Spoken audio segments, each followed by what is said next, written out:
Salut tout le monde. Je m'appelle Manon, j'ai 29 ans et je vis à Paris. Aujourd'hui, j'ai décidé de vous raconter une histoire qui m'est arrivée il y a quelques années. Une histoire de travail, de style et de la meilleure vengeance que j'ai jamais eue. Une vengeance qui n'a même pas eu besoin d'être planifiée, point. Pour que vous compreniez bien, il faut que je vous ramène un peu en arrière. Imaginez Paris, il y a 5 ans. J'avais 24 ans. J était cette jeune femme pleine d'ambition, fraîchement sortie de mon école de marketing, avec des rêves plein la tête. Paris, pour moi, ce N était pas juste la tour Eiffel et les croissants. C était L, énergie, la créativité, la mode. Un endroit où je pensais pouvoir être moi-même, tout en construisant ma carrière. J'habitais dans un petit 2 pièces sous les toits, dans le 11e arrondissement. Un quartier vivant, un peu bohème, qui me ressemblait. Ma vie, si, était le métro, le boulot, les apéros avec mes quelques amis proches, et beaucoup de travail. J était passionné par ce que je faisais. Le marketing pour moi était l'art de raconter des histoires pour connecter les marques avec les gens. J'y croyais vraiment. Et j'avais de la chance, ou du moins, c'est ce que je croyais. J'avais décroché un poste de chef de projet dans une petite agence de communication, en plein cœur de Paris. C était exactement ce que je voulais. Une petite structure où je pouvais avoir de vraies responsabilités, gérer mes propres clients et voir l'impact de mon travail. J était motivé à bloc. Je passais mes journées à analyser des chiffres, à imaginer des campagnes créatives, à parler avec les clients. Et ça marchait. Les résultats étaient là. Les clients étaient contents, leurs ventes augmentaient, leur visibilité explosait. J-Mec était fier de moi, mais il y avait un problème. Un gros problème. Et ce problème avait un nom, Charles-Henri. Mais tout le monde l'appelait Chad. Oui, je sais. Un nom qui sonne très américain pour un patron parisien d'une 50aine d'années. Il pensait que ça faisait plus Startup Nation, plus moderne. C était d'une ironie totale, parce que Chad était tout sauf moderne. Point Chad, C était le stéréotype du patron à l'ancienne. Toujours tiré à 4 épingles dans des costumes gris ou bleu marine, d'une tristesse infinie. Chaussures parfaitement cirées. Cheveux impeccablement coiffés avec juste ce qu'il faut de gel. Pour lui, le monde de l'entreprise avait des codes stricts. Et le plus important de tous, C, était l'apparence. Pas les résultats, non. L'apparence, c'est mon apparence ne lui convenait pas du tout. Je n'ai jamais été du genre à me fondre dans la masse. J'ai toujours aimé la couleur, les coupes originales. Mon truc, ça était les tailleurs pantalons, mais pas les noirs ou les gris. Non, les miens étaient rose fuchsia, vert émeraude ou bleu électrique. Je portais des baskets stylées ou des derbies plates, jamais de talons.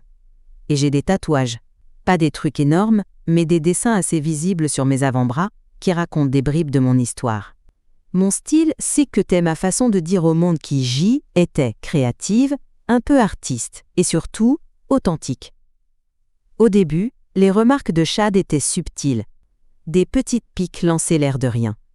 En réunion, il pouvait dire « Manon, d'excellents chiffres ce mois-ci. Si seulement votre enthousiasme vestimentaire pouvait être aussi sobre que nos objectifs financiers. » Avec un petit rire forcé que personne ne reprenait. Ou alors il me croisait dans le couloir et me lançait.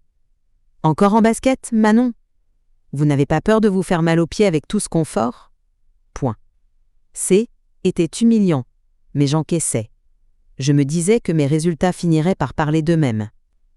J était naïve. La tension est montée d'un cran quand on a dû rencontrer un gros client potentiel. Une marque de luxe très conservatrice. La veille, Chad m'a convoqué dans son bureau. Il était assis derrière son immense bureau en bois massif, les mains croisées, l'air grave. « Manon, asseyez-vous. Demain, c'est un rendez-vous capital. Il faut qu'on soit parfait. » J'ai hoché la tête, en lui disant que ma présentation était prête, que les chiffres étaient solides. Point. Il a soupiré. Ce n'est pas de ça que je parle. Je parle de l'image de l'entreprise. Votre image. Pour demain, je veux que vous fassiez un effort. Un tailleur sombre. Des talons.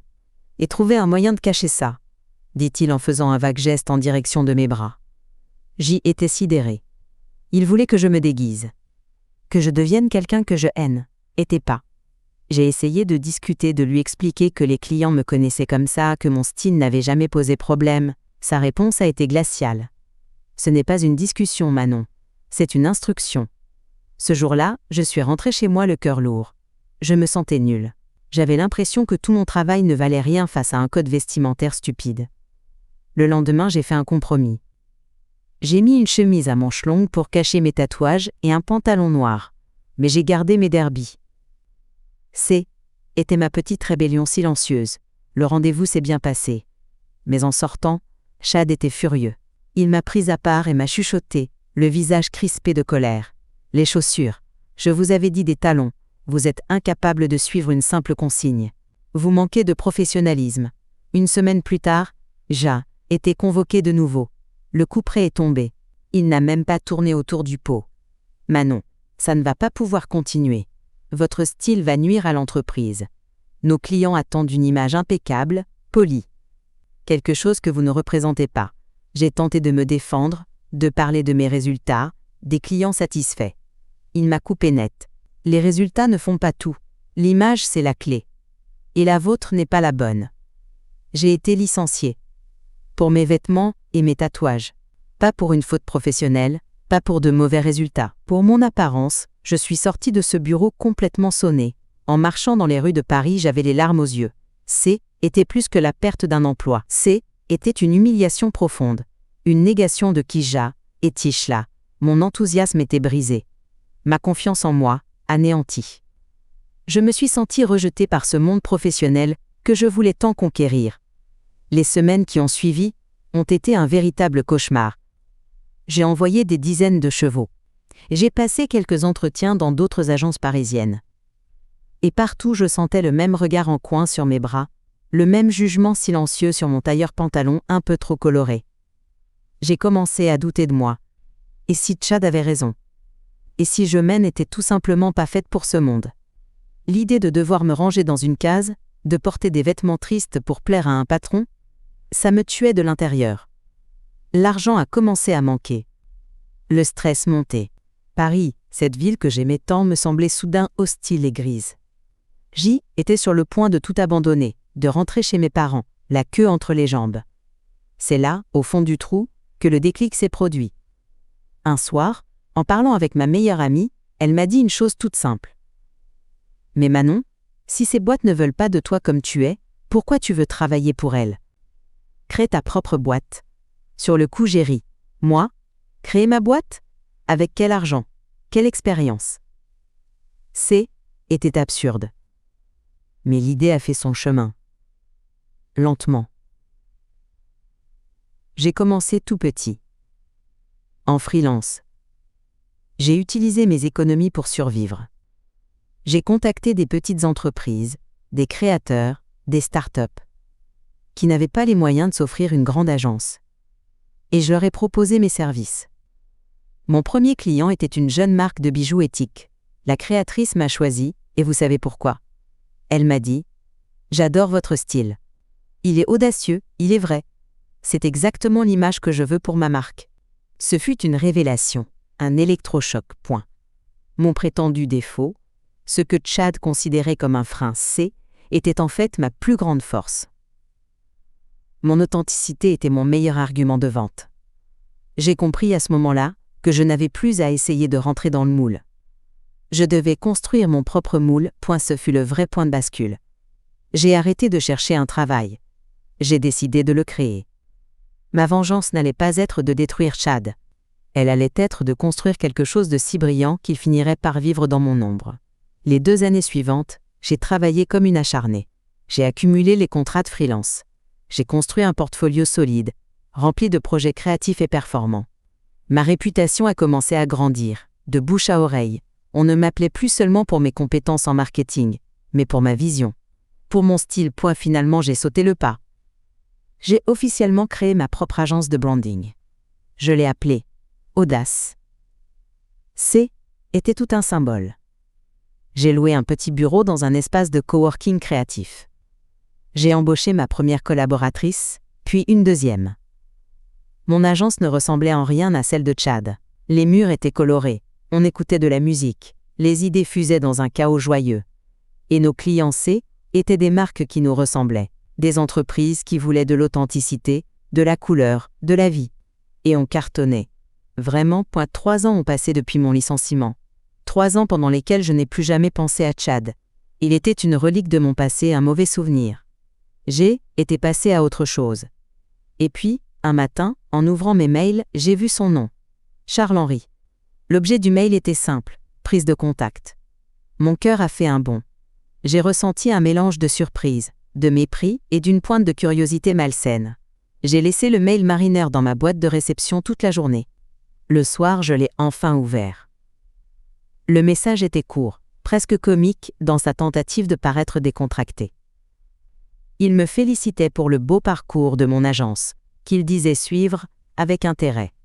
Et il terminait en proposant un appel pour discuter des éventuelles synergies. Des synergies. Le mot préféré des gens qui veulent vous demander quelque chose sans en avoir l'air. Par pure curiosité, j'ai accepté. J'ai demandé à mon assistante d'organiser un appel visio pour la fin de la semaine. J était presque impatiente. Le jour J, je me suis installée à mon bureau.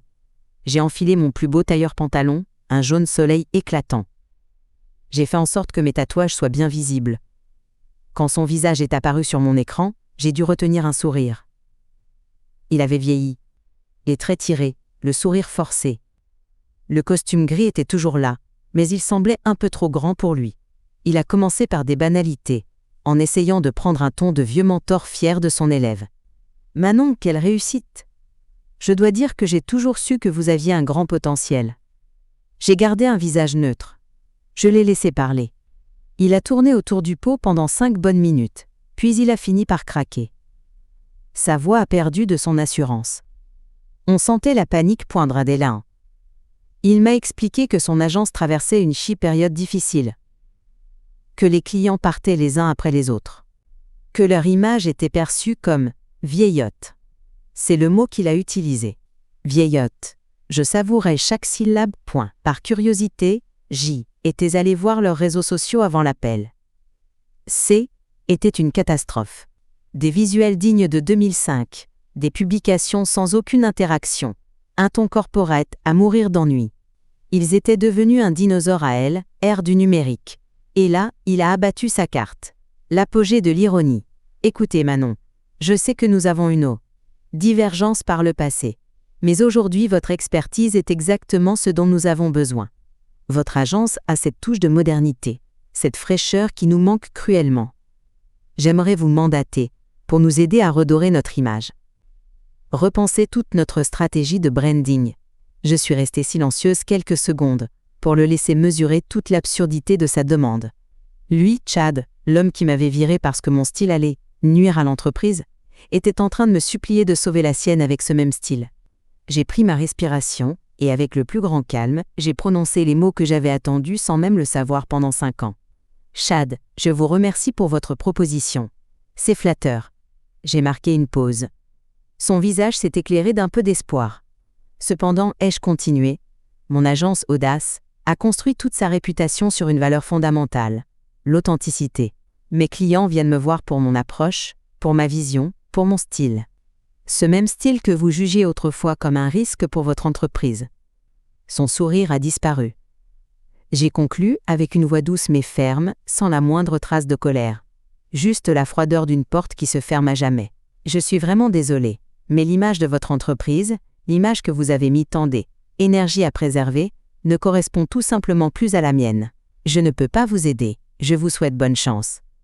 Le silence qui a suivi a été la plus douce des musiques. On pouvait presque entendre son ego se briser en 1000 morceaux à travers l'écran.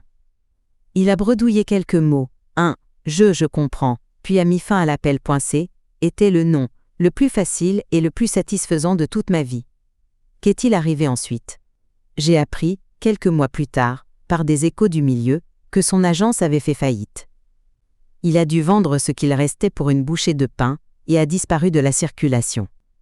Il est devenu une de ces histoires qu'on se raconte pour illustrer ce qu'il ne faut pas faire, s'accrocher au passé et mépriser la nouveauté. Quant à moi, est-ce que j'ai gagné quelque chose? Tout. J'ai une entreprise qui prospère, une équipe que j'adore, et surtout, la liberté d'Ongakok, être moi-même chaque jour, sans compromis. J'ai perdu un job, mais j'ai gagné une carrière, et le respect de moi-même. Si ça était à refaire, je ne changerais pas une virgule. Cette humiliation a été le carburant dont j'avais besoin pour construire ma propre voie. La meilleure vengeance, ce n'est pas de se venger. C'est de réussir. C'est de prouver, par sa propre existence, que les autres avaient tort. Et croyez-moi, c'est un sentiment absolument délicieux. Si mon histoire vous a plu, likez la vidéo et abonnez-vous pour écouter d'autres histoires comme la mienne.